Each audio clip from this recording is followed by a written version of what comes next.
మనతో పాటు ప్రముఖ రాజకీయ విశ్లేషకులు ఉన్నారు. మన్నెం కోటేశ్వర గారు ఉన్నారు. కోటేశ్వర గారు నమస్తే అండి. నమస్తే.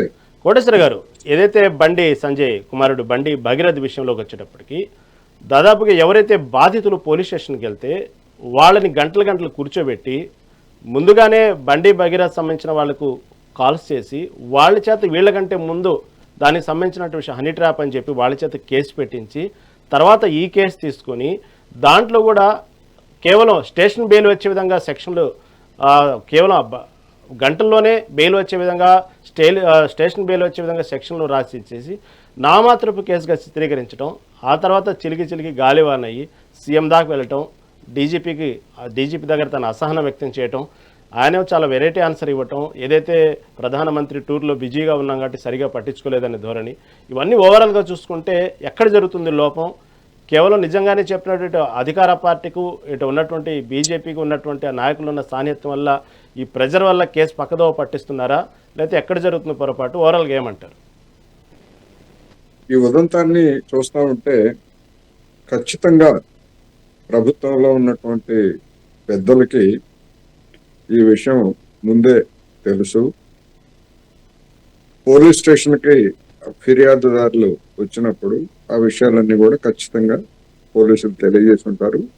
తెలియజేయకపోతే మాత్రం ఈ ప్రభుత్వానికి, ఎందుకంటే వచ్చినటువంటి వాడు ఏ సామాన్యుడో కాదు, ఫిర్యాదు వచ్చినటువంటి వ్యక్తి స్వయంగా కేంద్ర మంత్రి కోడిపోయినప్పుడు ఇదేమిటి, ఇది హై ప్రొఫైల్ కేసు ఇది అని చెప్పేసి ఖచ్చితంగా ఉన్నతాధికారులతో వాళ్ళు సంప్రదిస్తారు.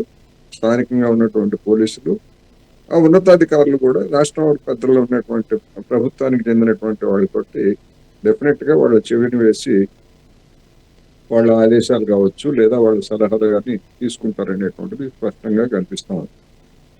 ఇప్పుడు బండి సంజయ్ గారు కొడుకుని ప్రోత్సహించాడా లేకపోతే గాలికి వదిలేశాడా అనేటువంటిది సమస్య కాదు. ఎందుకంటే తన తండ్రి ఒక ఉన్నత స్థానంలో ఉన్నారు. ఉన్నత స్థానంలో ఉన్నప్పుడు తన ప్రవర్తన ఎట్లా ఉండాలి ఏమిటి అనేటువంటిది కుటుంబ సభ్యులుగా ఉన్నటువంటి వాళ్ళందరూ కూడా చూసుకోవాలి. లేనప్పుడు అది సహజంగానే తండ్రికి అంటుకుంటుంది, తండ్రికి మచ్చ వస్తుంది. ఇప్పటికీ ఈ కేసు తర్వాత ఏమైనా కానీ, ఈ కేసు తర్వాత రాజీ పడి అది సున్నితమే ఇది సున్నితమే ఏమీ జరగలేదని చెప్పేసి ఒత్తిడితోటి వాళ్ళు ఉపసంహరించుకోవచ్చు, ఏమైనా చేసుకోవచ్చు. కానీ ఇక్కడ గమనించాల్సింది ఏంటంటే పోక్సో కేసు పెట్టారు అంటే ఇది రివర్స్ అనమాట. ఇది రివర్స్. పోక్సో కేసు పెడితే హనీ ట్రాప్ ఆయన ఏమన్నా చిన్నవాడా? భగీరథ్ అనేటువంటి కుర్రాడు చిన్నవాడేం కాదు కదా.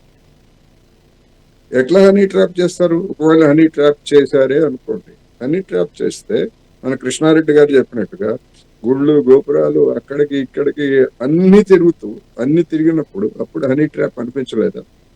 అప్పుడే ఎందుకు కేసు పెట్టలేదు నిజంగా హనీ ట్రాప్ చేసినప్పుడు? అందుకని ఈ కేసు తీర్థంలో చూస్తే ఏంటంటే అనేక అనుమానాలు సహజంగానే వస్తాయి. ఎక్కడ చెడిందా లేదా లేకపోతే ఇంకోట మనం చూస్తున్నాం. రాజకీయాల్లో లేదా అధికారంలో ఉన్నటువంటి వాళ్ళ కుటుంబ సభ్యుల యొక్క విచ్చలవిడి ప్రవర్తన ఒక పార్టీ అని కాదు, బీజేపీ అని కాదు, లేదా కాంగ్రెస్ అని కాదు, బీఆర్ఎస్ అని కాదు, బయటకు రానివి ఎన్నో ఉన్నాయి ఇటువంటి ప్రవర్తనలు. ఇప్పుడు ఈ కేసుకు వచ్చేసరికి ఏదో ప్రతిపక్షాలు అంటే బీజేపీని వ్యతిరేకించేటువంటి పక్షాలు కాంగ్రెస్ బీఆర్ఎస్ ఆ రెండే కదా ఉన్నది. వాళ్ళు చేశారనేటువంటి ఆరోపణ చేస్తున్నారు. మరి బీజేపీలో ఉన్నటువంటి బండి సంజయ్కి వ్యతిరేకంగా ఉన్నటువంటి వాళ్ళు కూడా ఎందుకు దీన్ని చేసి ఉంటారు అని అనుకోవచ్చు కదా. ఎందుకంటే వాళ్ళు ఆ పార్టీలో ఉన్నటువంటి ముఠాల నాయకులు ఏ విధంగా తిట్టుకున్నారో మనందరికీ తెలుసు కదా.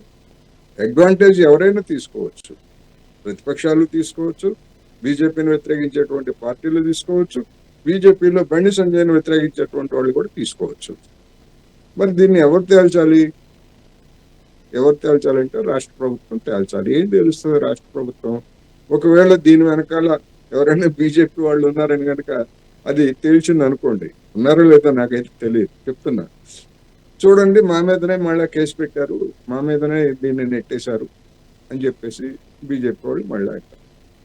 మరి అధికారంలో ఉన్నటువంటి వాళ్ళ మీద ఇవాళ ఉన్నటువంటి పరిస్థితుల్లో పోలీసు యంత్రాంగం అట్లా చేస్తా. అందుకని అనేకమైనటువంటి సందేహాలు, ఈ కేసు ఎట్లా ముగుస్తుందో గాని మొత్తం మీద ఉన్నత స్థానాల్లో ఉన్నటువంటి వాళ్ళ పిల్లల ప్రవర్తన తీవ్ర అభ్యంతరకరంగా ఉంది అనేటువంటిది ఒకటైతే, ఖచ్చితంగా ఈ కేసులో పోలీసులు వ్యవహరించినటువంటి తీరు, మరి ఈ విధంగా వ్యవహరించినటువంటి పోలీసుల మీద సిట్టు కేసు అది వేరు, ఇటువంటి వాళ్ళ మీద ప్రాథమికమైనటువంటి ఆధారాలు ఉన్నప్పుడు ఆ స్టేషన్ లో ఉన్నటువంటి సిబ్బంది మీద యాక్షన్ ఎందుకు ప్రకటించలేదు? ప్రభుత్వానికి నిజంగా సీరియస్నెస్ ఉంటే, చిత్తశుద్ధి ఉంటే, దానికి ఆ తల్లిదండ్రుల్ని లేదా ఆ అమ్మాయిని వేధించినటువంటి వాళ్ళకి, లేదా ఎదురు కేసు పెట్టుకొని తప్పుడు సలహా ఇచ్చినటువంటి వాళ్ళ మీద కానీ మరి ఆ పోలీసుల మీద యాక్షన్ ఎందుకు తీసుకోలేదంటే ఇప్పటి వరకు? అంటే తెర వెనకాల ఏదో జరుగుతూ ఉంది.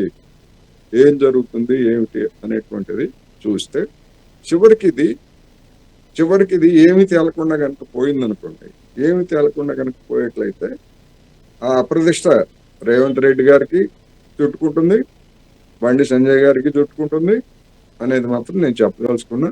అందుకని తమ పిల్లలు ఏ విధంగా ప్రవర్తిస్తున్నారు, వాళ్ళ యొక్క కదలికలు ఎట్లా ఉన్నాయి ఏమిటి అనేటువంటిది రాజకీయాల్లో ఉన్నటువంటి వాళ్ళు కనుక జాగ్రత్త చేయకపోతే ఇదే జరుగుతుంది.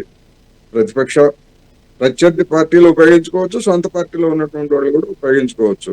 ఏమిటనేటువంటిది వాళ్ళకి తెలుసు, బండి సంజయ్ గారికి తెలుసు, లేకపోతే కృష్ణారెడ్డి గారికి తెలుసు, అందరికీ తెలుసు. కానీ పైకి చెప్పలేనటువంటి ఒక బలహీనత, ఏ బలహీనత అన్నా కావచ్చు.